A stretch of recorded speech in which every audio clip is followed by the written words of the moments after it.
Welcome to TWitWoW, the best wrestling podcast made for wrestling fans by wrestling fans on the web today. I'm John. That's my core and commentary Ashton, and this is the week in review. This should be no more than an hour because I'll be honest with y'all, you guys should know how the rules go by now. If you don't, I'll quickly go over it.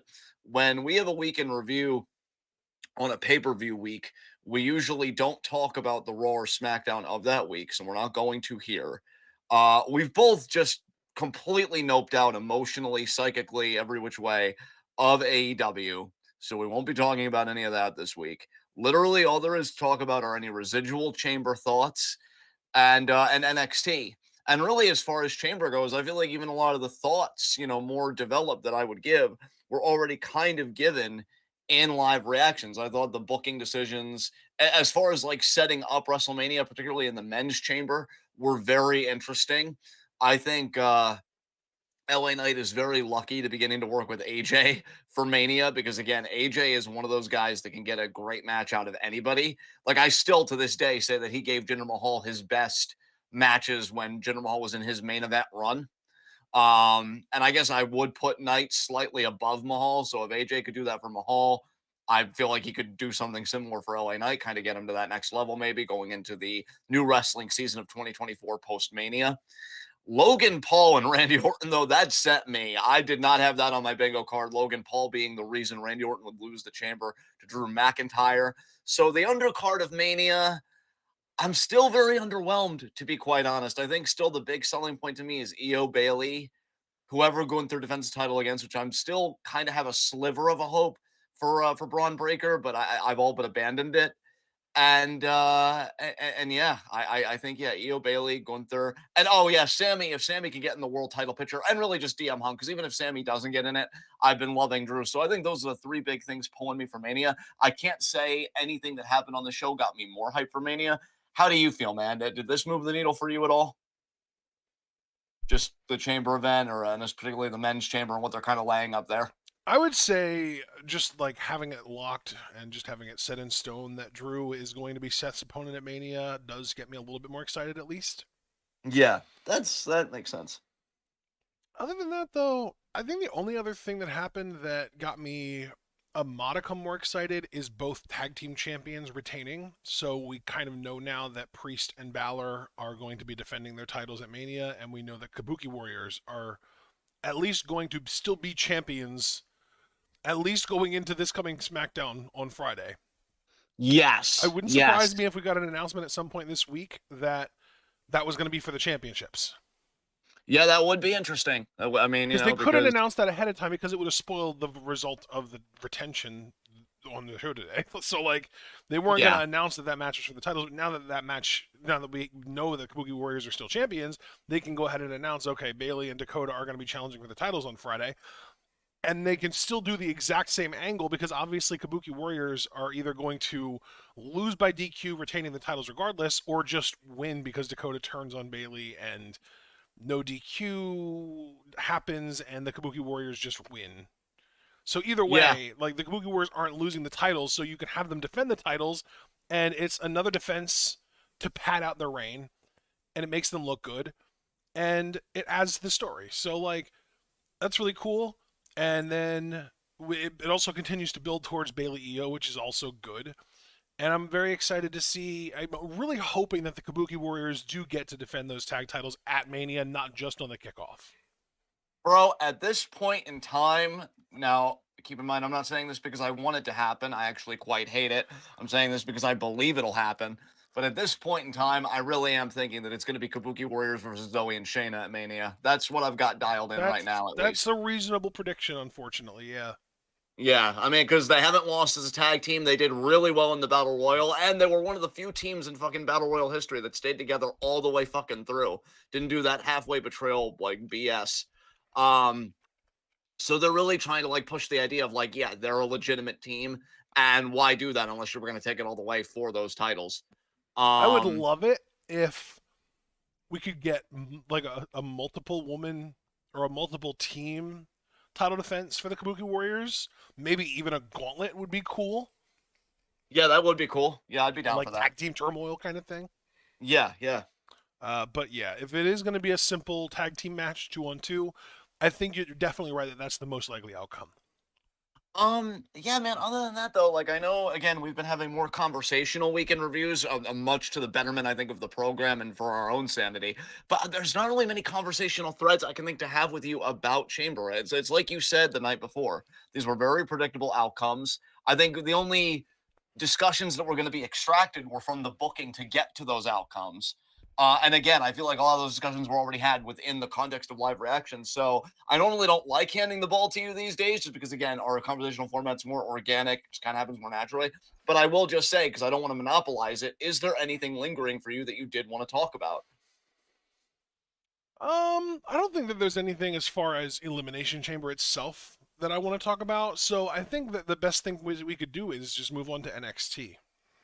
Now, NXT, there is quite a bit to talk about in my mind because, for one thing, I mean, I fucking love the Wolf Dogs.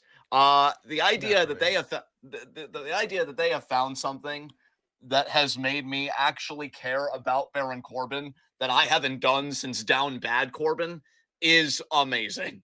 I think he works really well, not just in a tag team in general, because I think the big mistake was really trying to push Baron hard as a singles guy, particularly an upper mid card to main event guy, because we've just talked to death about how that's never going to happen. So I think he's far more comfortable in a tag team, and I think the stuff that he does, because I've always given Baron his flowers as far as his in ring. Like if I had to put my life in anybody's hands in that locker room, I think Corbin would be at the top of the list. To be quite honest, I think he's incredibly safe. His stuff looks good.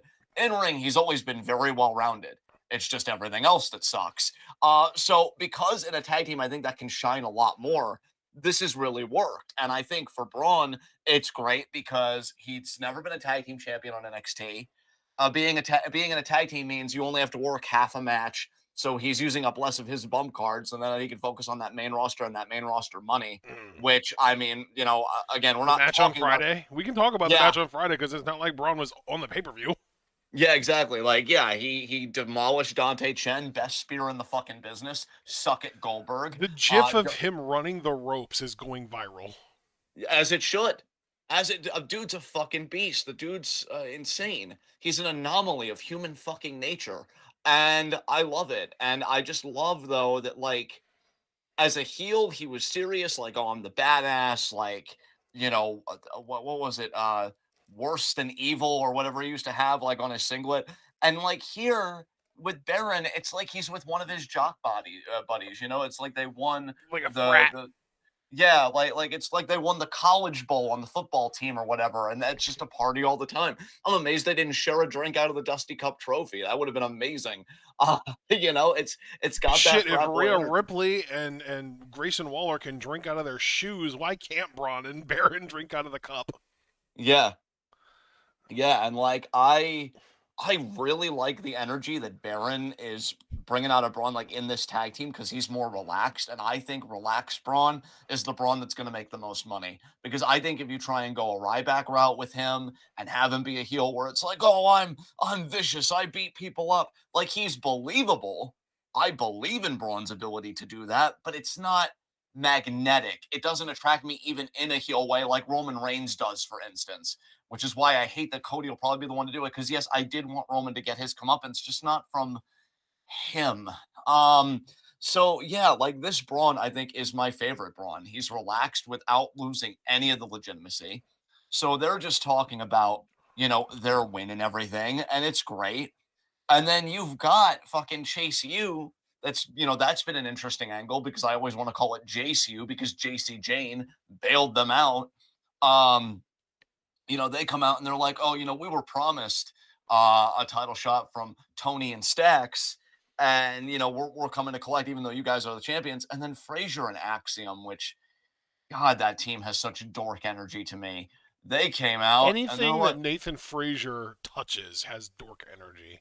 and I don't really care for Axiom much either, honestly. I'm like, miss me The with only that. reason that I don't talk shit about Axiom is literally like let him like he's a fucking luchador. Like what am I gonna say about that? Like he's a generic luchador, and I don't mean the type that we're actually, you know, familiar with and fans of in Sami Zayn as El Generico. Just literally, he's just a fucking generic luchador.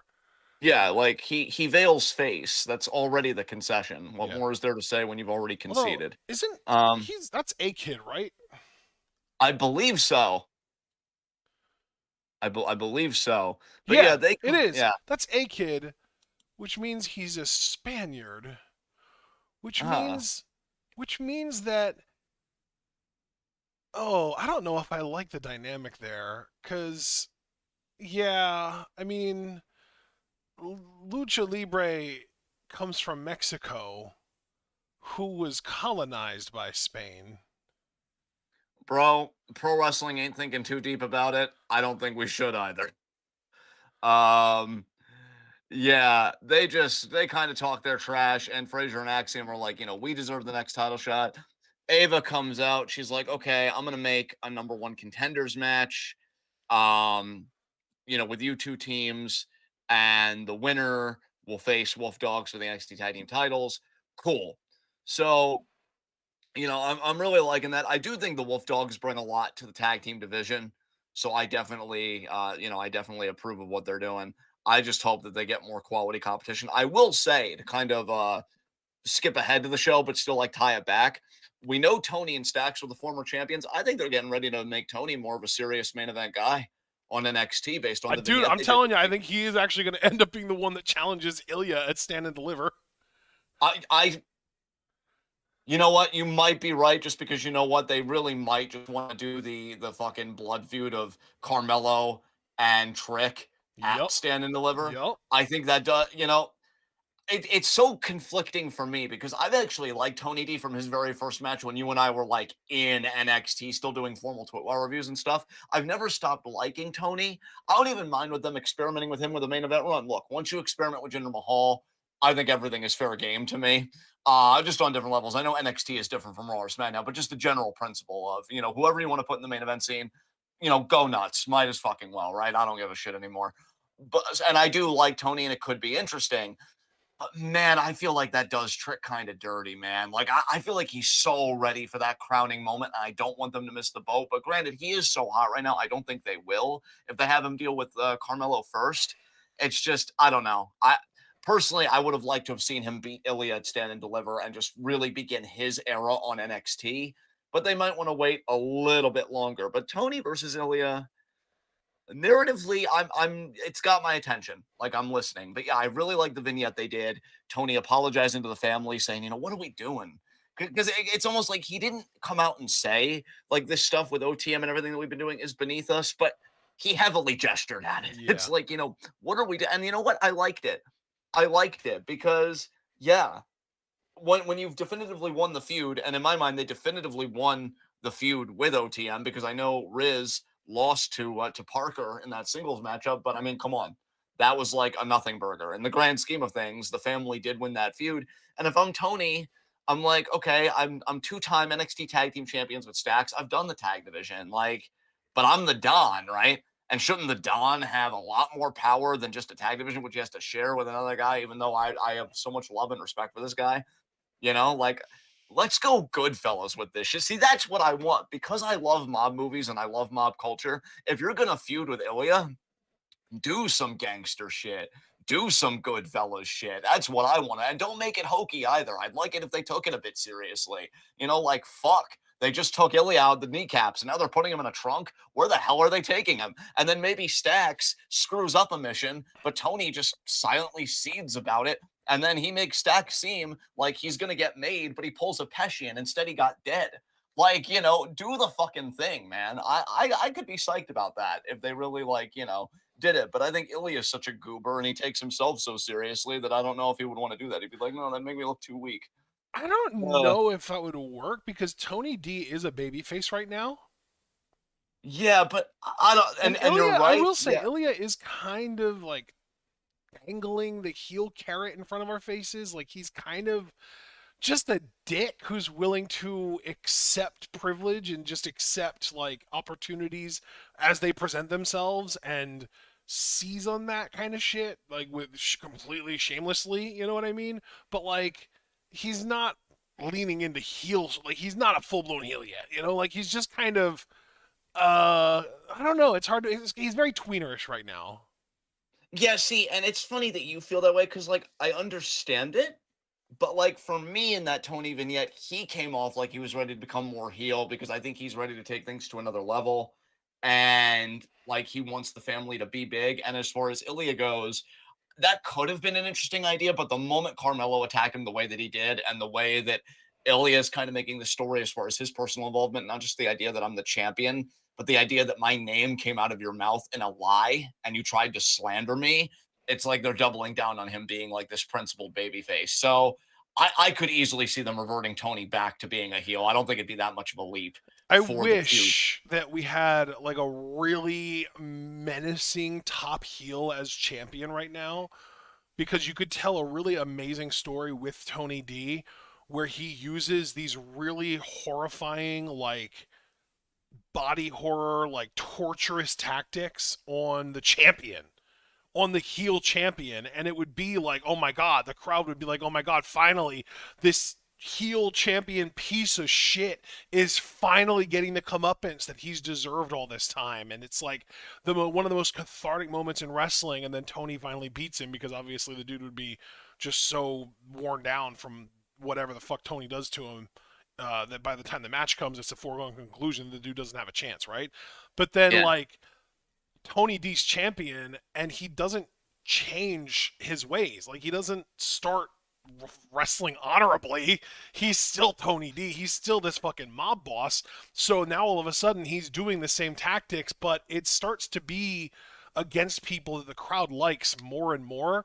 And eventually he would come across like the fan favorite of NXT. I don't know who it would be at the time. Maybe it would be Trick.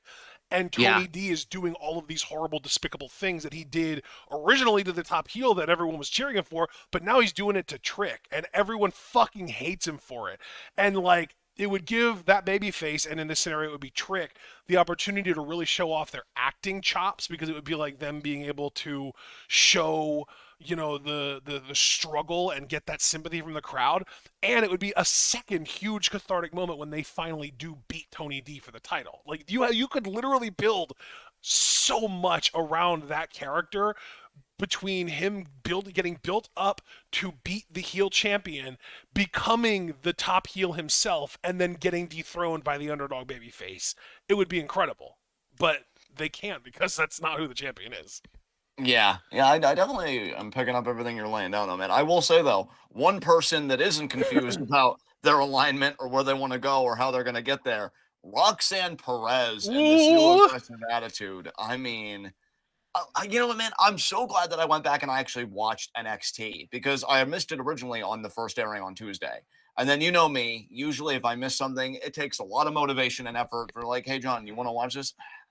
No, but fine. But here with NXT, I've actually been enjoying it, so it wasn't much of a labor.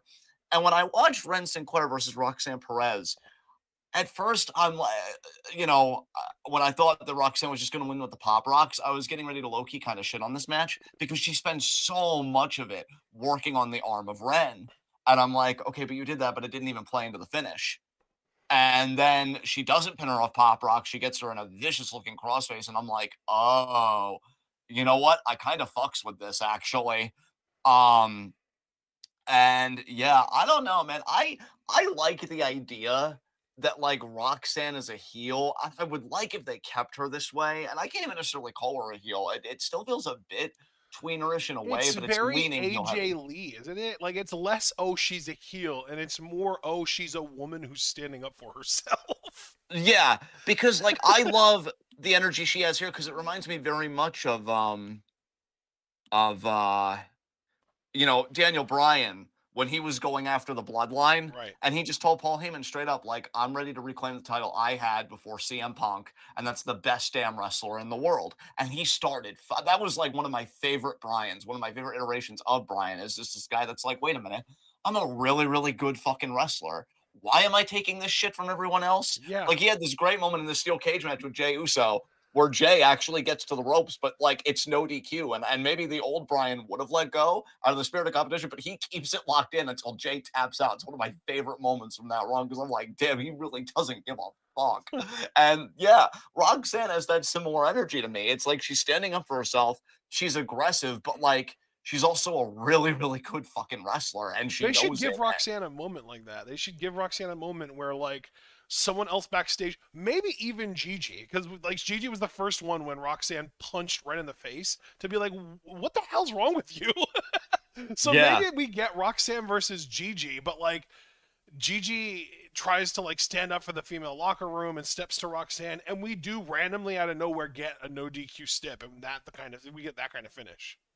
yeah, yeah. It would be I cool. would. I think that would be really cool. Yeah, I'm just really liking Roxanne right now. And again, to connect threads just so that we can like kind of lump everything together, we would see Roxanne again backstage because Lyra had her title defense with Shotzi, where she told Tatum, "What I want is for you to just stay in the back, don't get involved." And Tatum didn't. And Lyra did promise her a surprise. And I'm wondering what that surprise is. We're going to learn more about it next week. Um, Very interesting that Lyra's even indulging this relationship, even if it's like in such a way as like I don't want to be overly involved with her, but it's kind of like a necessary burden or whatever, or a necessary evil, I guess, of being the champion right now. So I'm still enthralled by their relationship. Depending on where they go with it, it could actually be a contender for on-screen relationship of the year for me because I like I'm that. really Yeah, definitely. I'm, I'm digging it. But so Tatum does respect that. So I just wanted to get that out of the way. But yeah, her match with Shotzi, it was gonna cook, and then Shotzi, she had a bad spot. She's injured. I forget what exactly the nature of her injury is. Torn Uh, ACL. Torn it. It's always the ACL. I feel like that's a scourge. Um, yeah, I hope Shotzi gets well soon. We know ACL was serious, but this is where the show kind of took a bit of a downturn for me. Nobody's fault because it was a freak fucking thing. But then Lash Legend comes out. Now she had a dominant performance earlier in the night. In fact, I think just before this title matchup, I think was it her and Jakara together in a tag team? No, it was her one on one with Kalani Jordan. That's right, and that was a pretty decent matchup. But Lash won. Yeah, Lash looked fantastic. Lash Um, is fantastic. Bro, this is gonna be where John probably looks like a hater for fucking in review, and I don't even mean to because I really, really like Lash. It's not a criticism of her, but I hate that they did this. I've always wanted Lash to be in the title picture, but not like this. I wanted her to have her own story and be built up as a competitor because you can tell, in my opinion, let me just preface this. I shouldn't act like I know for certain. In my opinion, this match did feel very thrown together because of how abrupt everything was and they had to think on their feet, right? So I don't feel like Lyra and Lash had the best match that they could have. Oh no, And they that's, definitely didn't, and that's yeah, okay. yeah. And like it was fine for what it was. Like, I don't even, like, I'm not even out here trying to say the match was the shits or whatever, but it's like you were building Lash up. And I just hate that she had to be like in this spot. I guess in a way it was You know good what for I her as a, loved about this though? what was that? The segment, like the backstage feed that we got later on with Roxanne in a towel drying her hair off, or I don't think she was in a towel, but with Roxanne drying her hair off, asking what's going on, and I don't remember who it even was, but whoever it was, they were like, "Oh yeah, Shotzi got hurt, and Lyra had to do an open challenge, and Lash answered it because Roxanne was in the fucking shower when that happened, so Roxanne couldn't answer it." That is fucking ace level storytelling. I love that so much. I agree, and I was gonna work around that, but I'm actually glad you cut to the chase and just said it because yeah, then I did get kind of lost in the Lash Legend sauce. But yeah, Yeah, no, because you're like you're I absolutely love right. though because it had to be anyone but Lash or anyone but Roxanne. Like I love Lash and I think that she's great and I agree that she's definitely not ready for this kind of spot right now, but that's what made her perfect for this spot because she's ambitious. Like that's literally the only character trait that whoever answered this open challenge needed to have was that they're ambitious and that they believe in themselves. Like confident, ambitious, Lash Legend, you know? Like that's all it needed to be. Doesn't she didn't need to Yeah, be ready. We didn't have to believe that she was going to win the match. If anything, it helps that we didn't believe that she was going to win the match because if we would have believed that she could have and she didn't, we would have been more disappointed. true. I guess it just really goes to show how big of a fan of Lash Legend I've become. Because when she came out, I'm like, oh man, like I wanted you to get your own PLE title match, but there will be other title matches. I do believe because the way they're building Lash up, it's really telling me that like in kayfabe, when she's ready and she has time to prepare, she can beat maybe 95% of the women on that roster. She is a tank.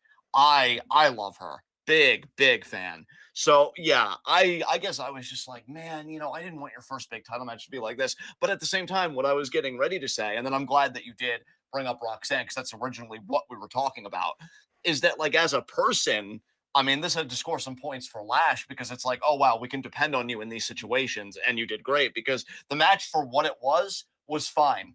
They even had a great spot where Lash hits the choke slam, but Lyra kicks out. I don't really know if I was a fan of that either per se, but it still made it seem Lash, look menacing and look like a real threat. So I think these ladies, given that so much was just thrown on them, Yeah, did a great job, and I'm proud of them both. And yeah, absolutely.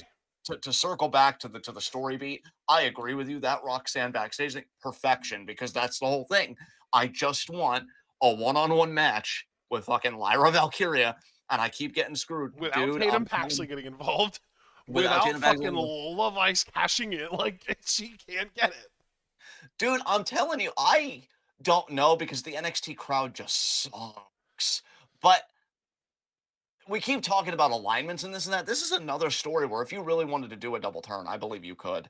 Because I really just believe that Roxanne is having those matches where, again, because she's not cheating and she's just a really good wrestler, especially for hardcore marks, that's just really endearing, right? Yeah. Because it's like, oh, you're just really vicious technically. I like that. And of course, Lyra at any moment could just embrace Tatum, and that's her heel turn. It's like, okay, I am accepting the help now. Fuck trying to be an Yeah, honorable dude, because champion. literally that's all it would have to be is like literally during a match. Like finally, Roxanne gets her singles match, and during that match, Tatum shows up.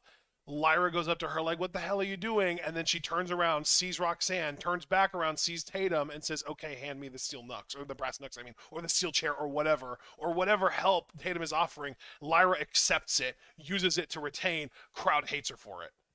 Exactly. And again, that would add a new wrinkle in the Lyra Tatum relationship. It would solidify Roxanne as a badass. Dude, and Like, I'm fucking honestly, I tired of feel all like the you could do babyface. that, and you could use that as Roxanne's last match in NXT. You could call her up after that and be fine. Yeah, I guess you could, huh?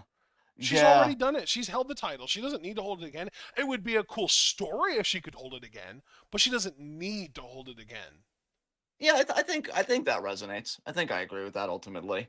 Yeah, man. I feel like you and I have a good booking picture here. It's just a matter of will WWE execute that or not. And I honestly don't know. And you know what? It's a good thing I don't know though, because I think NXT is doing a lot of cool stuff. You know what though? Nothing cooler to me but Obafemi, baby. Oh, baby, yeah. God, we need to talk though NXT, because you have Obafemi, who's my personal god. I'm working on making 5 sacrifices to him per week, and I know that's a low number. Again, I'm working on it. But Lexus King, we're still doing this. We're still trying to make this dude work, My favorite part and of this segment was how blatantly clear it was that Lexus had no fucking chance. yeah, dude. What was it you said during the match with Dragon Lee? Oh yeah, it's when you popped after the Blue Thunder toss, and you said, "My God, when this man says the match is over, it's over." And yeah, I hope they never lose that quality for him, because he just, like, I was talking to Just Alex about the wrestling landscape. I learned some interesting thing about him, like where him and I just deeply disagree about wrestling at present, and where we do agree. Like, I know one thing he mentioned was he really likes how young the WWE roster currently is, or a lot of the young people Oh, that they're like wow. gobbling up. Where? Um, Not in the main and event scene, that's for sure. Not in the main event scene, unfortunately, but I did mention when I kind of agreed with them, because they do have a lot of youth, particularly in NXT. Seemingly, Yeah. Obafemi was the name that I mentioned. Being Because here's the thing, it's not just that he's 25. When you're 25 and you already come off this seasoned, that's terrifying to me. Like, where have you been, my dude? Like, I feel like everything that Obafemi um is bringing to the table is what so badly they wanted Gable Steveson to be, in terms of like picking things up and picking them up quickly and being like this dude. If you would call Obafemi up to the main roster tomorrow, I wouldn't bat an eye The personally only at thing that all. I would have like I don't know, I would have anxiety about would be that the main roster crowds would need to pick up on the barking during his promos. And you know what? Maybe they wouldn't, and maybe that's for the better. I will admit that I think I like the barking because it adds a bit of Dude, atmosphere. the thing that I love is when he like not just accepts but like fully embraces the barking and starts speaking in rhythm so that it's intentional, so that like he can say something who and then they'll bark who, like he intentionally, that's like he embraces it like the way that some people embrace what chance, but it's the fucking barks that are part of his character. It's so epic. I love it. Dude, he's just so goddamn good. Yeah.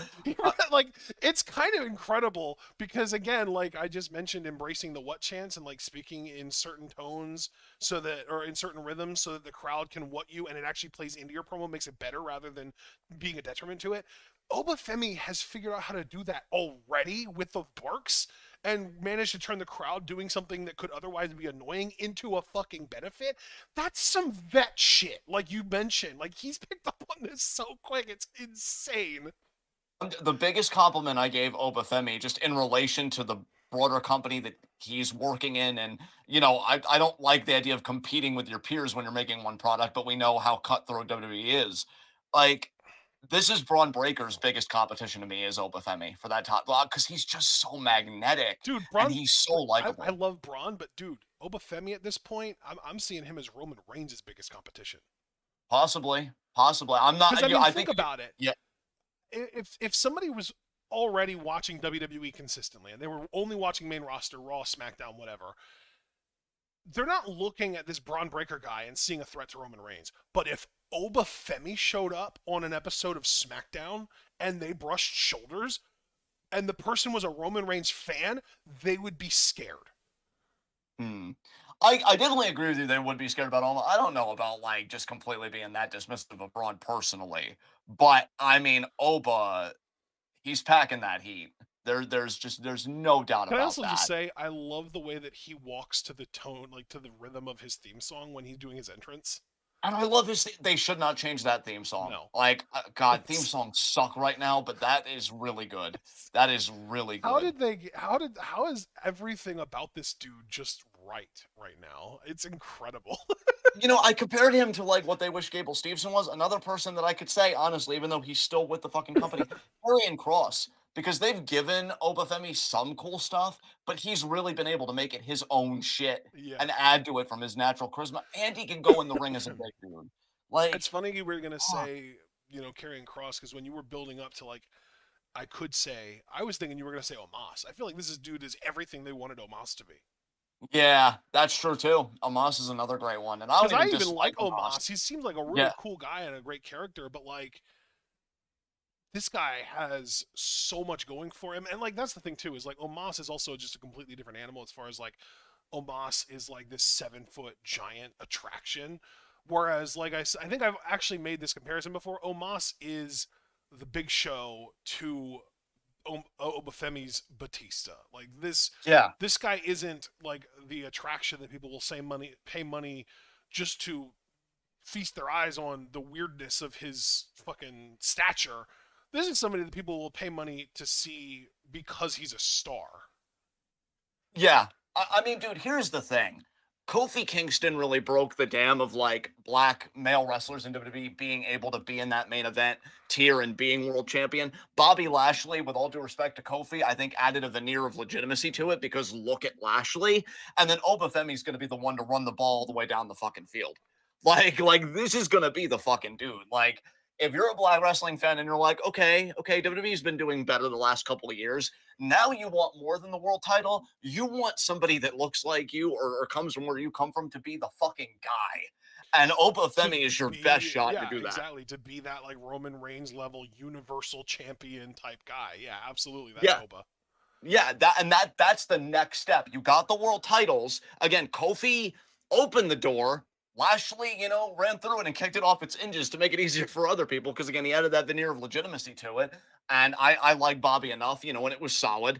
But Oba's the Didn't guy, Big man. E hold the title before Bobby? Um, I thought Bobby was before E, and to be honest, Big E's reign, I was so underwhelmed by that. I actually forgot momentarily he was WWE champion, which shame on WWE. But yeah, Big E, I think also contributed to that for sure. But Oba's the guy that's like, it's not just about the world title, it's about being the guy. And he can absolutely do that. He can absolutely fucking do that. And Super Blue's right. And Trick too. And Trick. It's funny when I mentioned Trick, just Alex brought up Carmelo Hayes. And like, I don't dislike Carmelo, but I'm gonna be honest. I think Trick's more marketable than he Dude, is. here's the thing. It's one of those things where like if you just look at who they are and what they can do right now, Carmelo is better than Trick right now. Like right now, Carmelo is a better talker, better in the ring. I like charisma wise. I think I would give a slight edge to Trick, but it's not like a huge margin. But Carmelo has definitely got his shit together, but he's also been doing this for way longer. Yeah. As far as ceilings go, Trick's ceiling is the fucking Rock.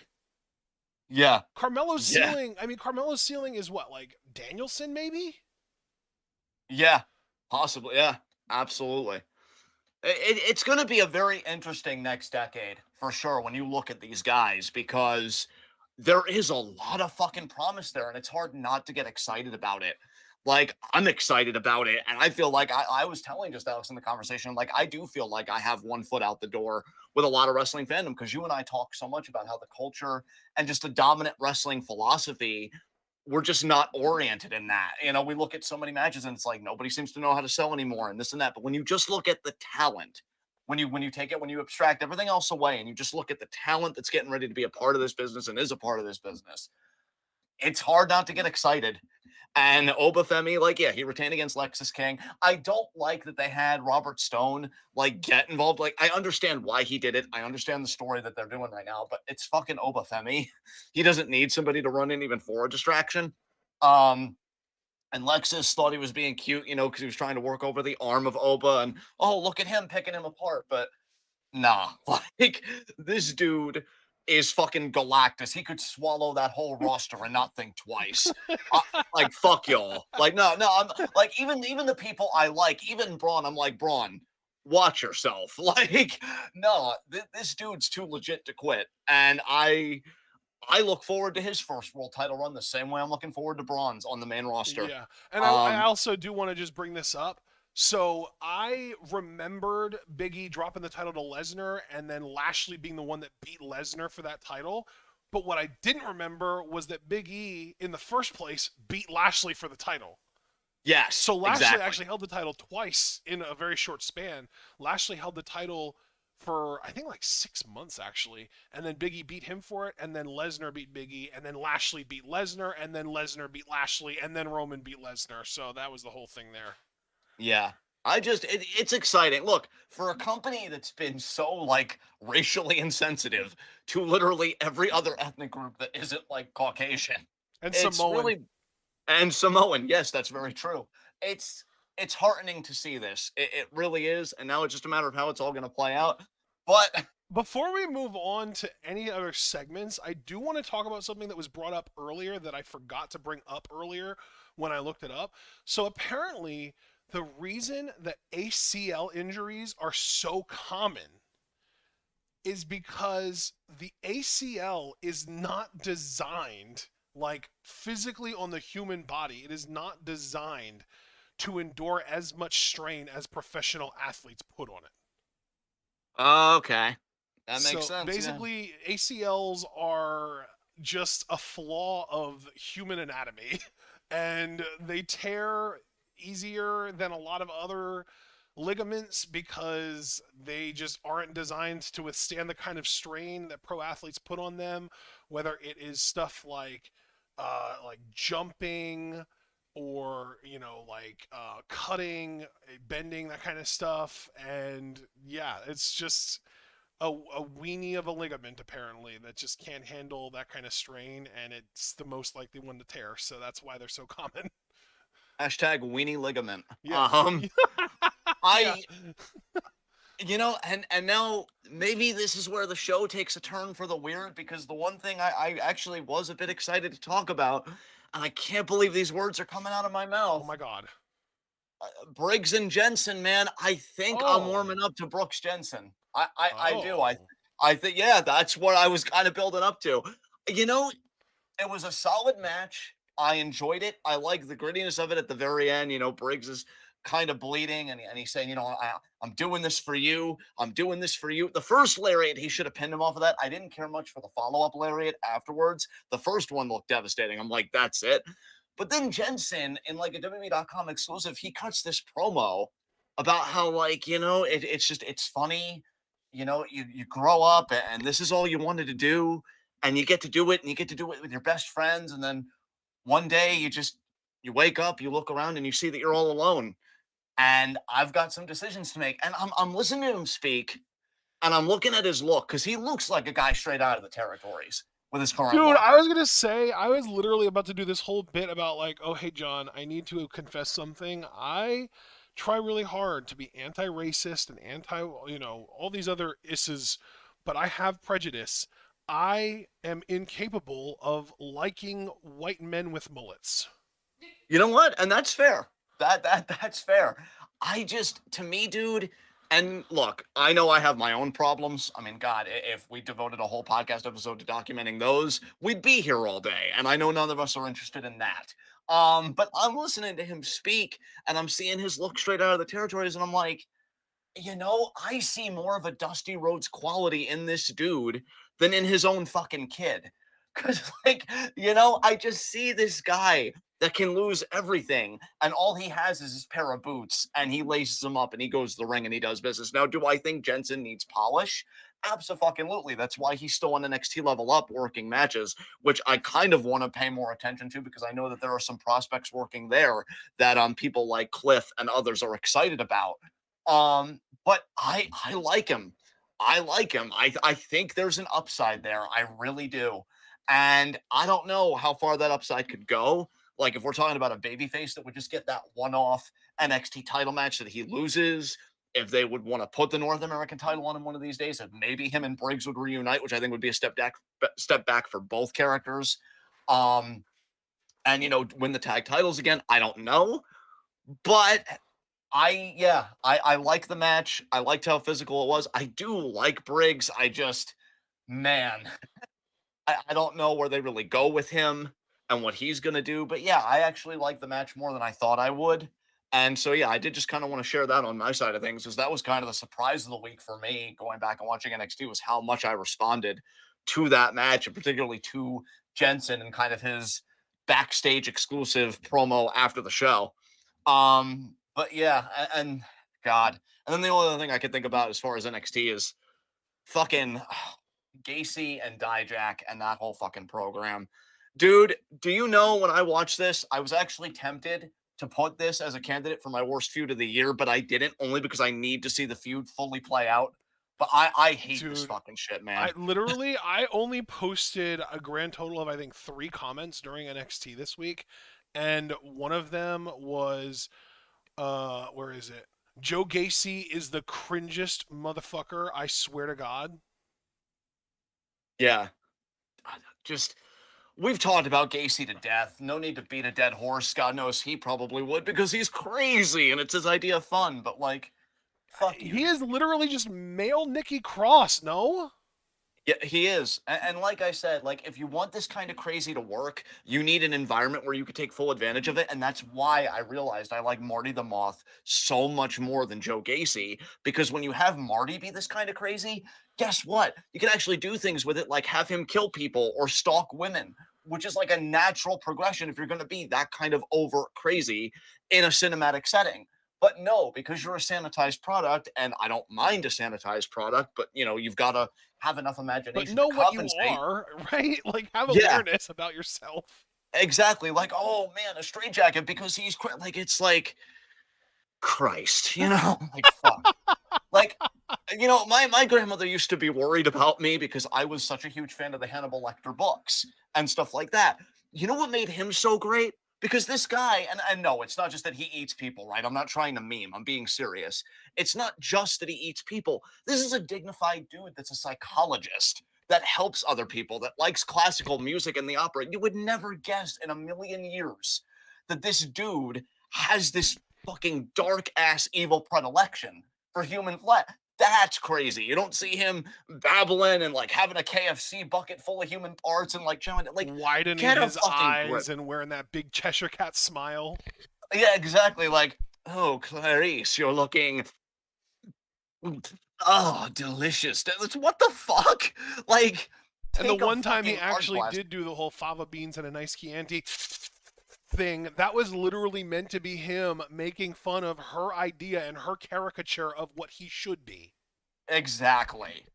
And that's what you've got, NXT. You did the caricature of the crazy person, and it makes me roll my eyes because as a person that respects the crazy individual as an archetype in media, you disappoint me so thoroughly. You disappoint me worse than my father disappointed me, and that's really Wow! saying something. Go That fuck is yourself for all time. immeasurable disappointment. Holy Yeah, like fuck. go fuck yourself for all time. You ruined it. And you know what? All Fuck Joe time, Gacy. always. Yeah, and no, like fuck Joe Gacy too, because I liked you, motherfucker, and I was excited for you when you got a WWE contract. I'm like, oh my god, I know him. He's gonna do great.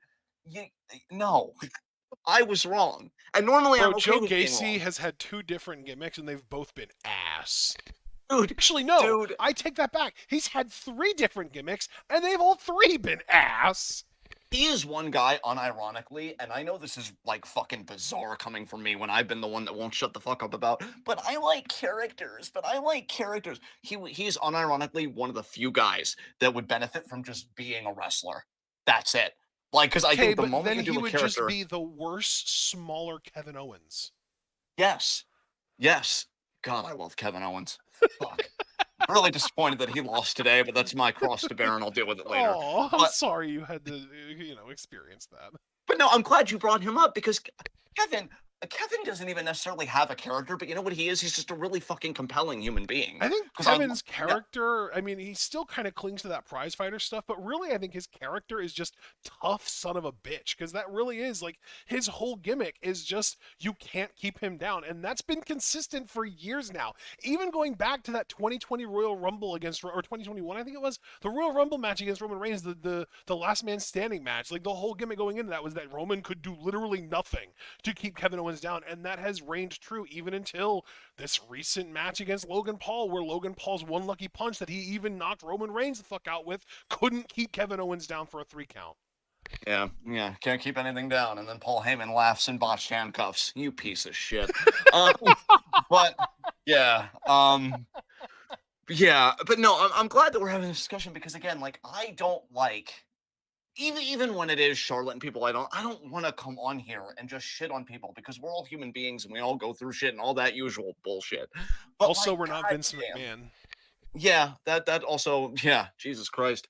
But man, Gacy, you just really, I was so hyped for you, bro, and like, this is it. This is fucking it. And you know who really gets cheated here that we haven't even really talked about yet? Again, Dijak.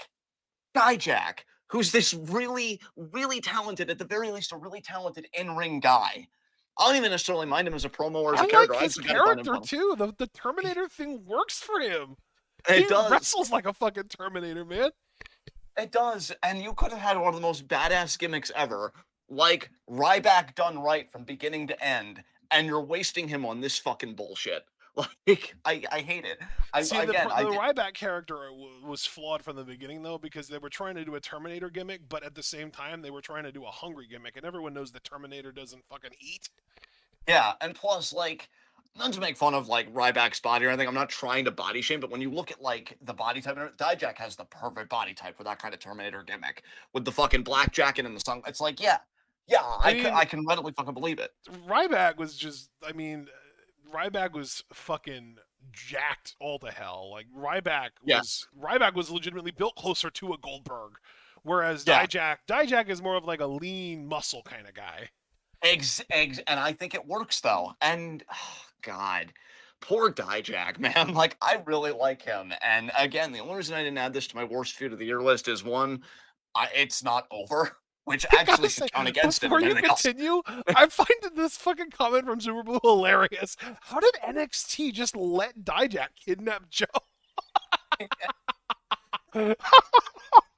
It's so true though. He did. Literally, this dude got into the ring and slapped a whole ass fucking one of those straight jacket on Joe Gacy and just kidnapped him. And none of the officials tried to stop him. They just watched. I mean, it is NXT, I mean, it's starting to kind of make me wonder though if maybe the NXT parking lot security is so bad for a reason. The ultimate NXT storyline, and they document it all the way from Hideo's first injury to now, the biggest payoff of all time, by far. Isn't there Um, legitimately like a whole thing in NXT where there's someone who like films backstage conversations that are supposed to be private and then posts them on social media? yes, there is. I know they did that like a few weeks ago, when JC was talking to the girls for the Chase U calendar. Yeah. Um, Yeah, well, yeah, and so yeah. they could use that gimmick to bust the whole thing open. Oh my god, at the risk of their own lives. Oh my god, NXT's about to do kayfabe better journalism than the US does journalism. I NXT know I'm putting Anonymous, that's what it is. NXT Anonymous. Thank you, Alex. um but yeah, I just god, NXT just was a bunch of weird notes because with Jensen and Briggs, which I did like, I'm not really like super high on either one, but I kind of turned a corner with one, and Briggs I'm still like I'm waiting to see the first big thing that he Dude, does. I was gonna say that's so funny because Briggs kind of turned a corner for me around the time of the Iron Survivor Challenge. Yeah, yeah, that is fair. Because him and Dijak, I still want him and Dijak to have a fucking program. Why couldn't it be Briggs in this fucking spot? God damn it. Well, I don't know. I think it might have been Super Blue. Yeah, Super Blue said earlier that Briggs might end up being Oba's opponent at either Roadblock or Stand Deliver. To be fair, that could be a lot of fun. Hell yeah. That could be a lot Yeah, of fun. definitely. Because, like, Yeah. Briggs has done a good job of getting himself back into shape. Because when he first showed up in NXT, he was not in great shape. He's done a much better job since then, getting himself into better shape, getting himself back into shape. Because he was in great shape when he was on the Indies. And I think that has shown in his in-ring work. I think his in-ring work has gotten back to where it should be as well. Maybe even better than it's ever been. And so, yeah, him against Oba Femi would be so fun, especially because I would fully expect Oba to win that, and getting to see Oba Femi do some manhandly type stuff to someone of Briggs' size would be a spectacle. Oh, for sure. Absolutely. Um, it's funny. You had mentioned NXT Anonymous, and I had mentioned JCU. Well, to circle back to that, well, first talk about JC, and then I guess Chase U more broadly, because JCU did beat Frazier and Axiom, and then Gallows and Anderson showed up in the clean house. So it seems like Gallows and Anderson are going to have a stint in NXT Yeah, very briefly, if for I no other think I reason. saw something about Gallows and Anderson having a tag team match on NXT this coming week, but I don't remember who it was against. It might have been against Chase U, but I'm not 100% sure. Wouldn't surprise me if it was. I mean, they are the new number one contenders, but Gallows and Anderson are like, hey, we're here now, which I mean, cool. I haven't seen them wrestle at all on Raw or SmackDown in like fucking months. At least it feels that long. I don't know. I could be off base. But so if they're on NXT to actually do some work, cool. Um, JC is with Thea, and who's this other girl that they've been running with? Because that's actually going Oh, to be pretty I important. thought. Oh, I thought. Wait. Okay. Yeah. I'm not sure who the other girl is that they were running with, but I do know that Ariana Grace does end up giving Thea some advice here, and JC basically tells her to fuck off. Yeah, which was very mean, Thea, because that was actually good advice that Ariana gave Thea. Um, but whatever. Thea is like, or excuse me, JC is like, oh, Ariana, see you in the ring, I guess. They end up having a match. And I told you earlier today, man, Ariana Grace is growing on me, maybe even to the point where, depending on how far they take her character, I don't think she'll make my Fave 5, because I think our next Fave 5 is after Mania, correct? That would be correct. Yeah, that is our next Yeah. FA5, and it's only about 6 weeks and a few days away. Let's put it that way. I doubt in 6 weeks that she could sprint to the top because, like, there are people that I really like on NXT, but I'm digging her character, and I was actually surprised that she was genuine with Thea here and gave her genuine advice, and then she has this match with JC, and the big turning point there, um, apparently her name is Jasmine Nix. Thank you, Foster. God, you're beautiful. The big turning point here is that JC, two different points in the match, it causes a rough distraction because she wants Thea and Jasmine to attack Ariana. They don't do it the first time, but then Jasmine actually follows through the second time.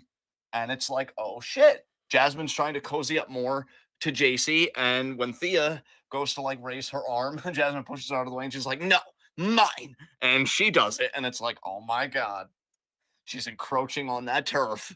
So, um, wow, Javaris, rude. I'm gonna say it, rude. Um, Yeah, I but think. yeah, Well, the thing is, dude, I even commented again. I left very, very few comments, literally exactly 3. And you know what? Now's a good time for me to finish reading them. So I already read the first one. Joe Gacy is the cringiest motherfucker. I swear to God. The first one though was was Ariana just giving actual good advice to Thea? And then yeah, Alex said sounded like it. So yeah, we pretty much all agreed that Ariana's advice to Thea was genuine good advice. Then I said about Joe Gacy, and then I just said the other comment. God, I hate Nathan Fraser. So there you go. yeah.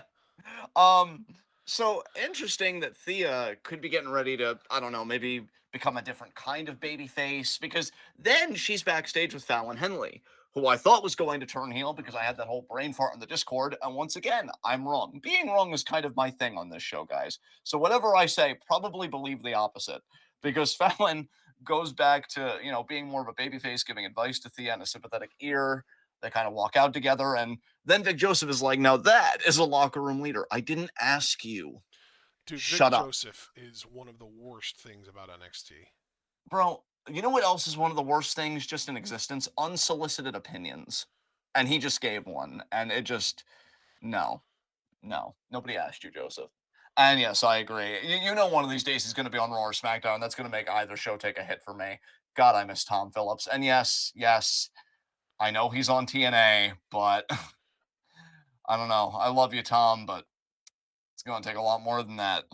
Um, so yeah, Fallon seemingly is still babyface. I don't even know how I feel about that. I was kind of intrigued how she would do as a heel, but it's whatever, I guess.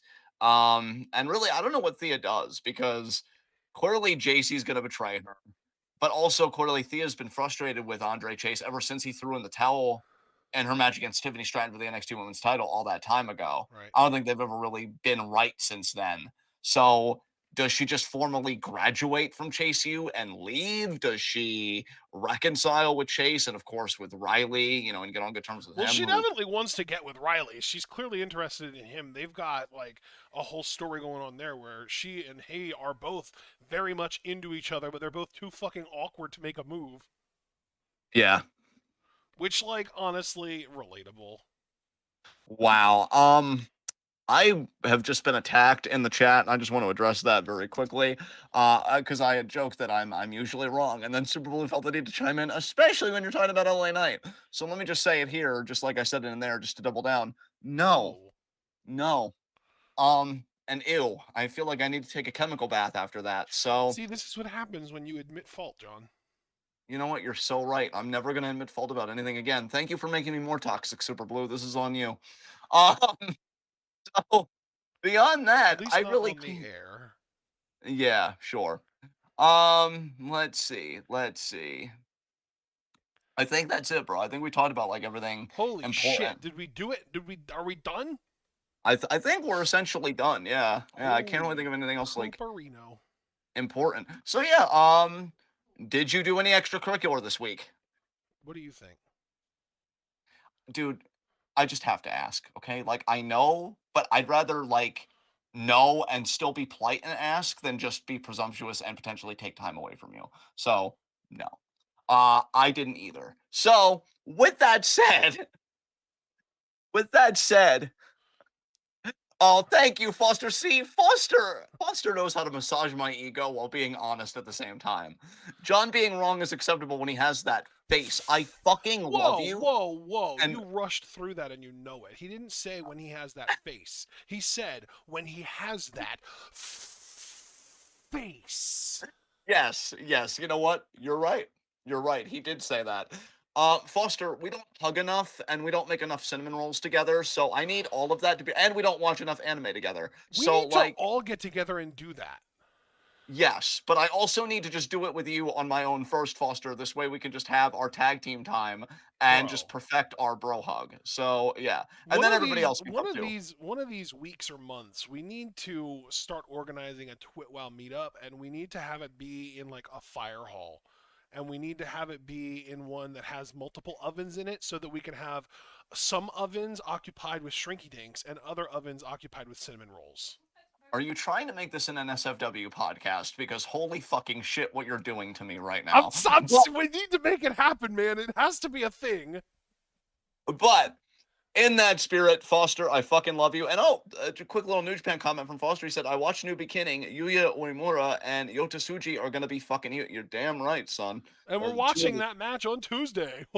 Yeah, like two of the prospects New Japan has that I actually give a fuck about. Good luck carrying a whole company on your shoulders, boys. Okada did it for so long, but then again, he's Okada. But yeah, I didn't watch any extracurricular either. So in that spirit, we can open this up to questions. And we've got 11 people watching right now. So please, if you've been enjoying this discussion, please leave a like. All right. Ask your questions, guys. Jamaris just says, I already miss Okada. Damn. He's not even actually gone. He literally just wrestled today. Yeah. And he drove to the arena in the usual Ferrari. Like, it's fine.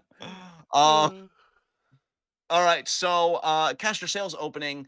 Do you be watching those Bo Dallas videos on YouTube on that Dreadmare channel? I've heard of it. I haven't taken the time to watch the videos, so it's going to be a no for me. And if it's a no for me, I'm 95% sure it's a no from Ashton either. I know nothing of the sort. Okay, excellent. See, I did leave a 5% margin of error, which was healthy, but I knew I was right. So let's see. Next question. The hedging of the bets is impressive. I appreciate it. Super Bowl, isn't this question kind of late or weirdly phrased? How should WWE book black wrestlers in Black History Month and Chambermaid? Oh, well, I guess you're just asking for the future. Respectfully.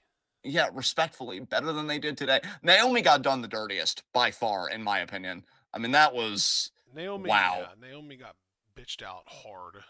Yeah, it's like, hey, thanks for leaving that one company to come home to us, but fuck you for leaving us in the first place. God forbid you bet on yourself and you want more for your life, and we won't accept that. Let's see. Foster, what will Ira's gift to Tatum be? Maybe her own custom like feather thing, like her own little peacock thing that she can wear to the ring or whatever. I made you your own custom feathers, Tatum. Merry Christmas. A replica belt. Well, that could also be great. I like that answer. Yeah. Maybe both. Maybe both. Caster Sales, do you think Oba, or I guess he's asking like how long we think Obafemi should be in NXT? He'll probably be in there, I think, for another year. I'll go as far as saying. Yeah, I'm going to say 2025 draft is when he gets officially called up. Yeah, I can agree with you on that. I can agree with you on that 100%. Super Blue, I'm okay with this question because, again, I'm checked out of TNA, although I was curious about this matchup. How do you feel about Ali winning the X Division title? Good for him. No, I've always liked the dude. He's the only good cop because he quit. And I like how he uses his platform. I love his promos. I think he's got a great look.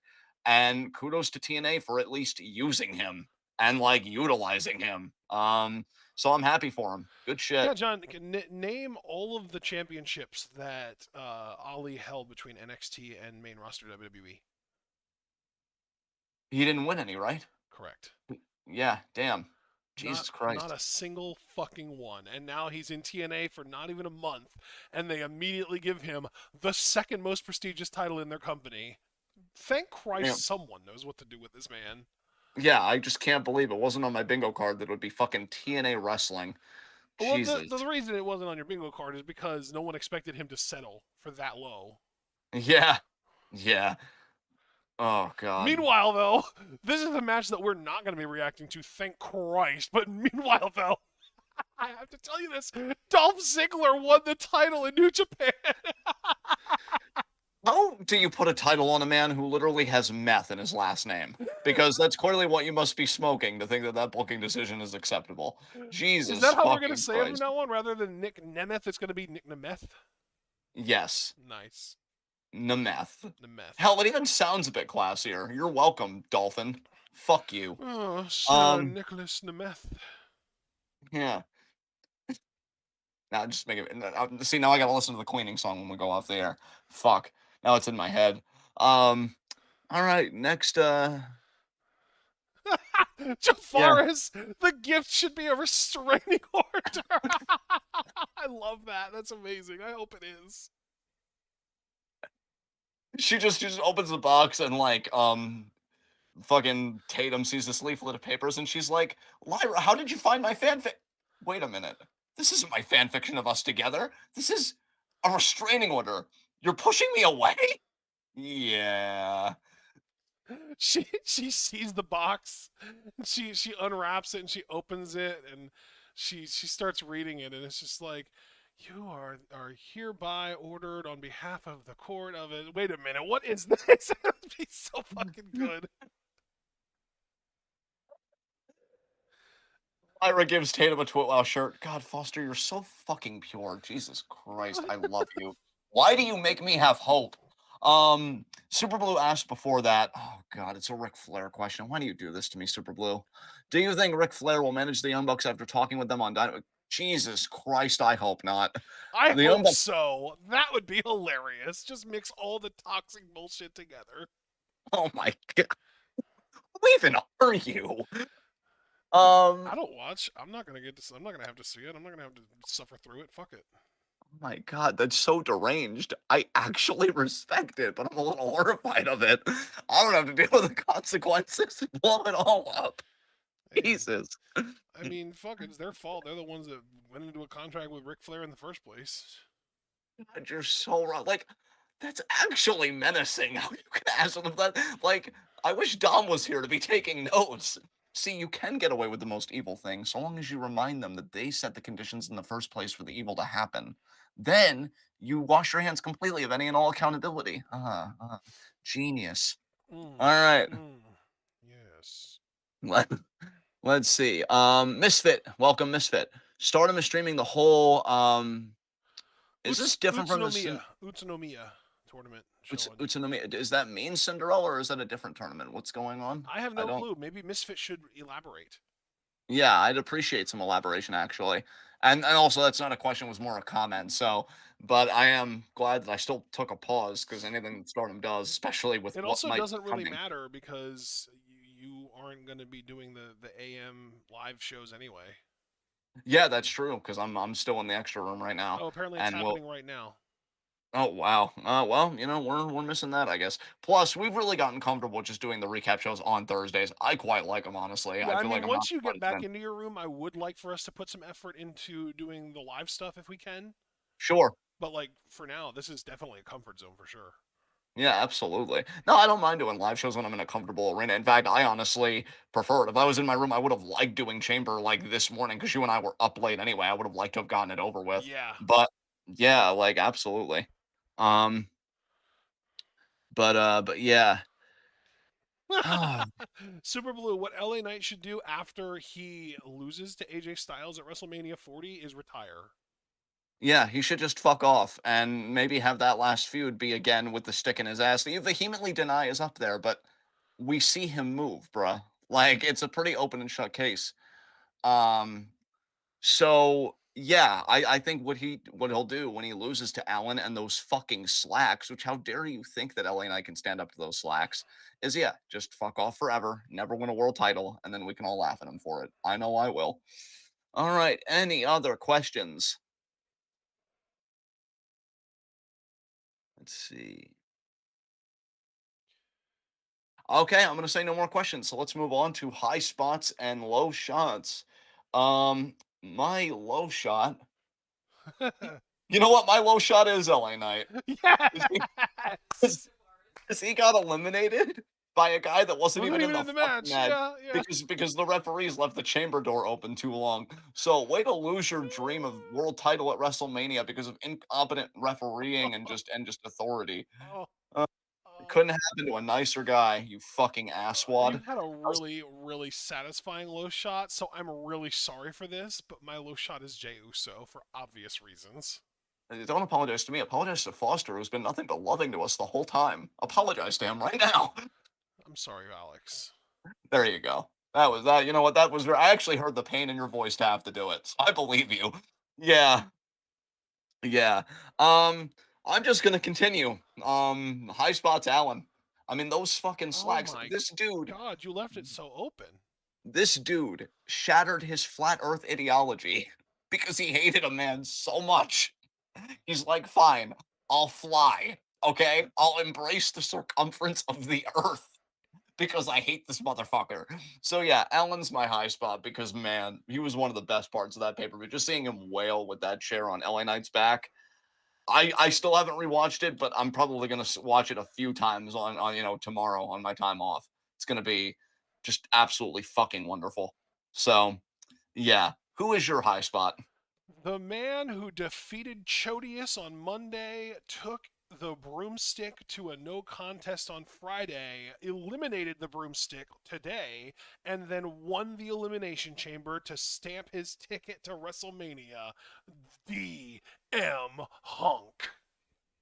He's single handedly gonna save the pay per view, bro. What a man! He What kind a of already did today. yeah. I mean, is he a heel? Is he? I don't think he is. Not He's when you're that only a fucking good. heel if your taste is awful. You're so fucking right. God damn it. I All right. wish DBK was here to tell me how taste is subjective because I don't already know that. Yeah. You're an adult. You know things. All right. That was in review. Thank God this actually did seem to be around the time that we wanted to keep it. Let's get the fuck out of here.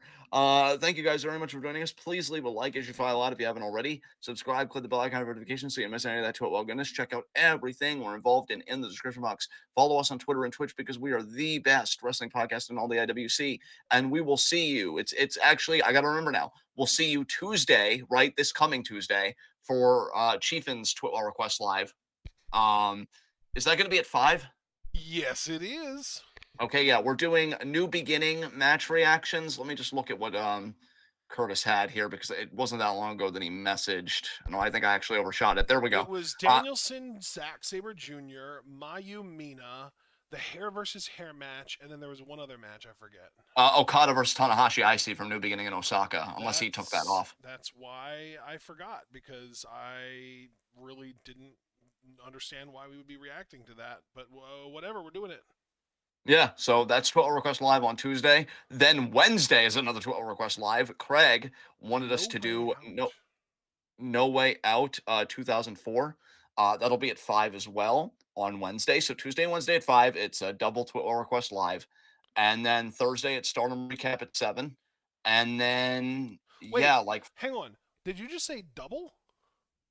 I'm saying back to back. Like, Tuesday and Wednesday, we're doing 12 request Okay, live gotcha. week. So I meant double in that sense, just to clarify. Yeah. And then Thursday, Stardom Recap at 7. And then yeah, like it's just Discord stuff Monday and Friday during Raw and SmackDown. But then as far as content, the only other thing should be Week in Review at 10:30 on Saturday. So yeah, it'll be a bit of a busier week, but an interesting week. So we hope to see you guys there. And yeah, just be good to yourselves and each other. Tune in. Peace out.